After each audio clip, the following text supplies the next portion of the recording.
الله اکبر. مرګرو یو خطرناک خبر مه تراغي فلسطین ته چې کوم د 50 ملکونو قافله روانه و د امداد په هغې د اسرائیل طرف نه خطرناک حمله شوه. په دې قافله کې د پاکستان سینیټر مشتاق احمد صاحب هم شامل دي. الله تعالی دې ټوله قافله محفوظه وساتي. الله تعالی دې سینیټر مشتاق احمد صاحب له ډېره زندګي ورکړي. د پښتنو د مسلمانانو ترجماني په ټوله دنیا کې گئی.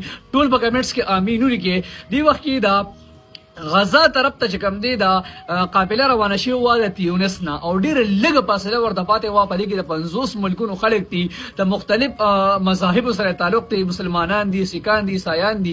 د انسانیت ته خدمت لپاره روان دي، د غزا اواز د اوچتولو لپاره روان دي، د هغوی امداد کولو لپاره روان دي.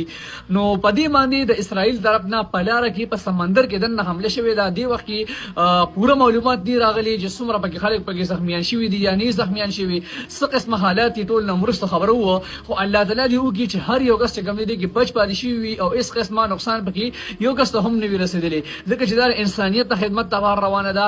دا د فلسطین د اواز جتول لپاره روانه ده. نو موږ ټول له پکار دي چې لازم ورته دعا وکړو، ځکه موږ په خپله کې نه شو. نو دوی ته به دعا کوو، دوی ته لیدي، دوی د هغوی اواز پورته کړي. یا الله ته یو ویښتو د یهودیانو د شر نه بچ کړي. امین.